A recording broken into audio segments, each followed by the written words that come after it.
जय हिंद साथियों। आज मैं भारत के एक विशेष जीवन दर्शन मृत्यु पर कुछ कहना चाहता हूँ, उस पर कुछ बोलना चाहता हूँ, कुछ विचार रखना चाहता हूँ। भारतीय दर्शन में, भारतीय मनीषा में मृत्यु को शाश्वत सत्य माना गया है। आदमी मारना नहीं चाहता है, पर मृत्यु वास्तव में जीवन को एक विराम देती है। मैंने कई प्रकार के लोगों को मरते हुए सुना, देखा। कभी कभी तो मौत अंदर से आंदोलित कर देती है, अंदर से इतना झंझोड़ देती है कि शब्द नहीं बचते हैं, कुछ कहा नहीं जाता। अचानक मेरी नज़र अपने प्रिय निबंधकार कन्हैयालाल मिश्र प्रभाकर के निबंध पर पड़ी तो लगा कि दो शब्द कह लूँ। मरना एक कला, एक चांस। हर एक मित्र अपने मित्रों से बहुत से प्रश्न पूछता है जिनसे उनके जीवन का संबंध होता है। प्रश्न पूछने का अर्थ है जीवन की समस्याओं में साझेदार होना। मैं भी आपका मित्र हूँ और इसलिए आपसे एक प्रश्न पूछ रहा हूँ। प्रश्न बिना किसी भूमिका के यह है, आप अपने लिए कैसी मृत्यु चाहते हैं? अरे, आप प्रश्न सुनकर चौंक रहे हैं। क्यों? इसलिए कि यह अशुभ बात, बेतुकी बात आपसे पूछकर मैं अशिष्टता कर रहा हूँ। आश्चर्य है कि आप इस आवश्यक, शुभ और महत्वपूर्ण प्रश्न को अशुभ और बेतुका बतला रहे हैं। बात यह है कि जीवन की व्यस्तता में आपने इस प्रश्न पर कभी विचार ही नहीं किया। आपने सोचा है आपका मित्र जो अभी 5वीं क्लास में पढ़ता है, MA पास करके कलेक्टर हो जाएगा। आपने सोचा है अभी आप जो मरियल सी दुकान कर रहे हैं, 20 वर्ष बाद वह एक बड़ी फर्म के रूप में बदल जाएगी। आपने सोचा है अगले चुनाव में तो शायद, पर हाँ, उससे अगले चुनाव में आप अवश्य प्रांत की विधानसभा के सदस्य चुन लिए जाएंगे। आपने सोचा है यह, वह और वह, पर जो आपने सोचा है वह सब तो जीवन के कतई अनिश्चित है। जीवन में निश्चित है मृत्यु, और उसी के बारे में आपने कुछ सोचा नहीं। इस पर आश्चर्य यह है कि आप अनिश्चित बातों पर निरंतर विचार तो अपनी बुद्धिमत्ता और निश्चित बात के संबंध में करने में मेरे निमंत्रण को बेतुका बता रहे हैं। कृपा कर अपनी भूल को समझिए और तुरंत सोचिए कि आप अपने लिए कैसी मृत्यु पसंद करते हैं। मनचाही मृत्यु का मिलना निश्चित नहीं, ठीक है, फिर भी उसके संबंध में सोचना आवश्यक और उचित है। क्या आप नहीं मानते हैं कि आसमान के तारे तोड़ने का प्रोग्राम बनाने वाले की अपेक्षा वह आदमी अधिक बुद्धिमान है जो पेड़ से आम तोड़ने का प्रोग्राम बनाए? फिर विश्व के अनुभव को साक्षी है कि मनुष्य एक व्यवस्था ही नहीं, मनुष्य की मृत्यु एक व्यवस्था ही नहीं, एक कला और एक चांस भी है। दारा एक सुकुमार साहित्यिक और औरंगजेब एक क्रूर शासक, दोनों सगे भाई, पर दारा जेल में बंदी और औरंगजेब दिल्ली के तख्त पर। फिर भी दारा एक खतरा, एक कांटा, और औरंगजेब कांटों को कुचल डालने का आदी। एक दिन दारा का वध करने कुछ जल्लाद दारा की कोठरी में पहुंचे। एक महान पुरुष के सामने कुत्ते की मौत और उससे बचने का कोई चारा नहीं। कहाँ दारा और कहाँ एक मामूली बकरे सी मौत? उसने हरबे हथियारों से लैस क्रूर जल्लादों की जलती आंखों में झांका और फिर अपनी तरह उनके हाथों में एक मामूली चाकू था जिससे वह इस समय सेब छील कर खा रहा था। दारा कूदकर खड़ा हो गया। उसने ललकारा, कमबख्तों, तैमूर का वंशज दारा कुत्तों की तरह घुटकर नहीं, एक बहादुर की तरह लड़ते लड़ते मरेगा। और उसने उछलकर अपना चाकू अपने हत्यारों पर चलाया। क्रूर हत्यारों के तेज हथियार चले और पलक मारते दारा की लाश जमीन पर आ गिरी। पर तभी स्वर्ग के शहीदों ने पुकारा, दारा तू आज हमारा अतिथि होगा। एक चाकू के वार ने बध को बलिदान में बदल दिया और दारा की मृत्यु इतिहास की शानदार शहादतों में शुमार हो गई। और मौत ने ही महान राष्ट्र निर्माता स्वामी श्रद्धानंद को जनता के स्मृति संस्कारों में एक सांप्रदायिक नेता बना दिया। स्वामी श्रद्धानंद ही तो थे जिन्होंने उस अंधेरे निशीथ में निशा के राष्ट्रीयकरण का स्वप्न देखा और अपने हाथों गुरुकुल के रूप में उसे साकार किया। वे स्वामी श्रद्धानंद ही तो थे जिन्होंने हिंदुओं में एकमात्र यह सौभाग्य प्राप्त किया कि वे दिल्ली की जुमा मस्जिद में हज़रत इमाम की जगह खड़े होकर के प्रवचन दें। और स्वामी श्रद्धानंद ही तो थे जिन्होंने मार्शल के दिनों में अपनी खोली छाती अंग्रेजी संगीन के सामने अड़ा दी थी। पर हाय, स्वामी श्रद्धानंद ही तो थे जो एक सांप्रदायिक दीवाने के हाथों गोली खा मर गए। मौत जीवन से ताकतवर निकली। मनुष्य मनुष्य की तरह जीता है, अपने पुरुषार्थ से, अपनी प्रतिभा से, पर मनुष्य की तरह ही उसे मौत भी मिले, यह उसके भाग्य के अधीन है या उसकी कला के, इसे मैं नहीं जानता। शायद यह दोनों के अधीन है। स्वामी श्रद्धानंद के विरुद्ध मौलाना मोहम्मद अली का जीवन है।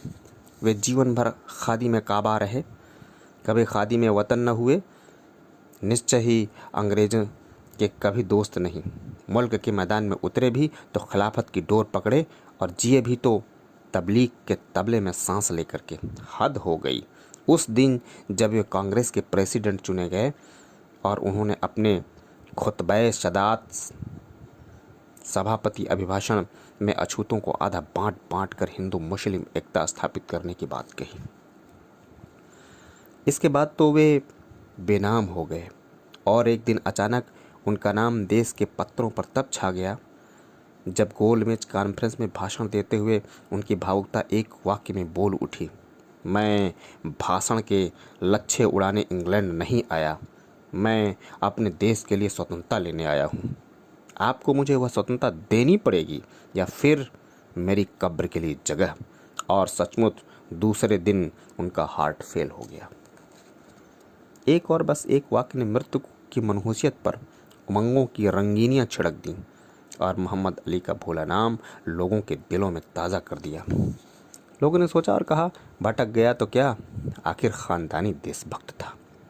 मृत्यु की मशखरियाँ अजीब हैं।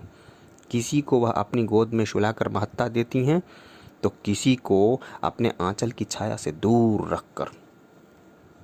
महात्मा सुकरात के विचारों की आग उस युग के पोपले धर्म नेता न सह सके तो उन्होंने राज्य सत्ता का सहारा ले एक मुकदमे का स्वांग रचा और उनके लिए मृत्युदंड की घोषणा की। मृत्युदंड से पहली रात में सुकरात के भक्तों ने तिगड़म लड़ा।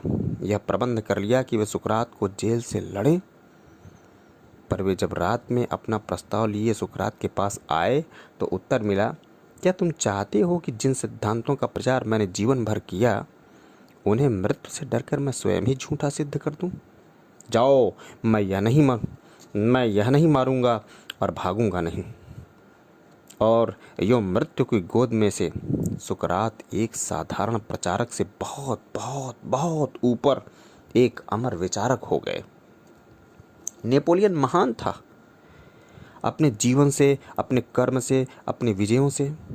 यूरोप के उसने कई बार अपने पैरों से रौंदने की बात की और जिधर बढ़ा बढ़ता ही चला गया। पर उसकी महत्ता के महल का कलश क्या बढ़ना है? ना, एक बार नहीं और 100 बार नहीं। उसकी अमरता का रहस्य उन विजयों में नहीं, उस पराजय में है जिसने उसे महान सम्राट से एक बंदी बना दिया। नेपोलियन ने पराजित हो हिटलर की तरह आत्महत्या नहीं की। वह 15 साल एक कैदी की सूरत में जिया और यहीं एक कैदी बनकर ही वह महान है। मनुष्य अपनी कला और अपने भाग्य से ही अच्छी मृत्यु नहीं पाता। कभी कभी मनुष्य के शत्रु ही उसकी मृत्यु के सौंदर्य देने का काम किया करते हैं। 1924 में लाला लाजपत राय ने कांग्रेस से क्या बगावत की? अपने भाग्य से ही बगावत की। वे पंजाब केसरी होकर जिए थे और इस तरह कि जिधर वे जाएं वातावरण में एक गर्मी बरस पड़े। पर जी अब इस तरह रहे थे कि जीवन के चारों ओर उदासी का घना कोहरा था। यूं 1929 का साल साइमन कमीशन के बायकाट की गर्मी लिए देश में आया। साइमन कमीशन लाहौर में और लालाजी बायकाट के नेता। एक दिन उन्होंने भीम गर्जना की, Simon go back, Simon go back. तो पुलिस प्रबंधक सॉन्डर्स के कानों पर उनकी ललकार हथौड़े सी पड़ी। उसका दिल दिमाग ही नहीं, हाथ भी बेकाबू हो गया और उसके डंडे की लालाजी पर वह मार पड़ी तो उन्हें मारकर ही रही। सॉन्डर्स से उन्हें चुटीला कर मरने को मजबूर कर दिया, पर मरकर ही तो वे जीवन के चारों ओर छाए हुए उस कोहरे को भेद सके। उनकी अर्थी के साथ वह सारा लाहौर था और आज भी उनकी याद आती है तो अर्थी के उस जुलूस की गौरव गर्वित गर्मी लिए आती है। 1924 से 1928 तक उनके जीवन पर वह छाई उदासी लिए नहीं। ये हुई नेताओं की कथाएं, बड़े आदमियों की कहानियां, पर मृत्यु का चमत्कार बड़े और छोटे को नहीं देखता।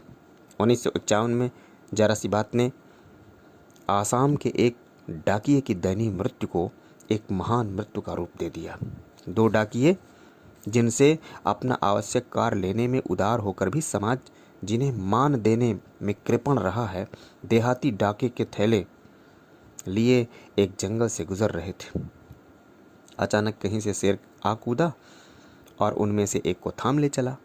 मौत के भयंकर जबड़े में फंस उस डाकिये ने अपना थैला दूसरे डाकियों की तरफ जोर से फेंक कर कहा, ले यह थैला अच्छी तरह डाकघर पहुंचा देना, भूलना मत, नहीं तो मेरी आत्मा वहीं तड़पेगी। कर्तव्य की यह निष्ठा उसके सारे विभाग में प्रशंसित हो सदा सदैव को प्रेरणा का एक स्रोत बन गई।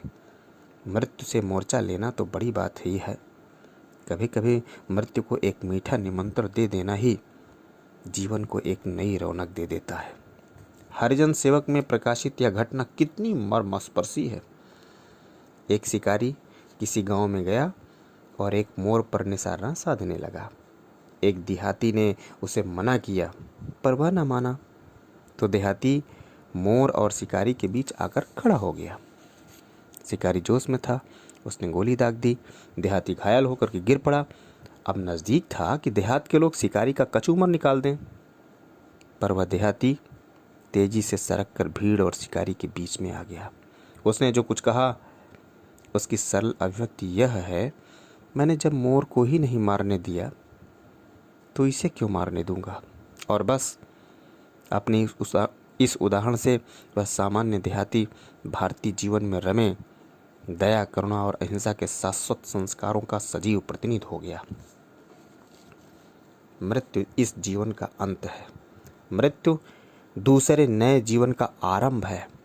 मृत्यु से जब तक बने रह सके बचे रहना ही जीवन का पुरुषार्थ है। मृत्यु का यथार्थ वर्ण ही जीवन का चरम विकास है। मृत्यु के संदर्भ में ये भिन्न भिन्न मत हुए, पर मृत्यु के संदर्भ में हमारे ज्ञान कोश का सर्वोत्तम रत्न क्या है।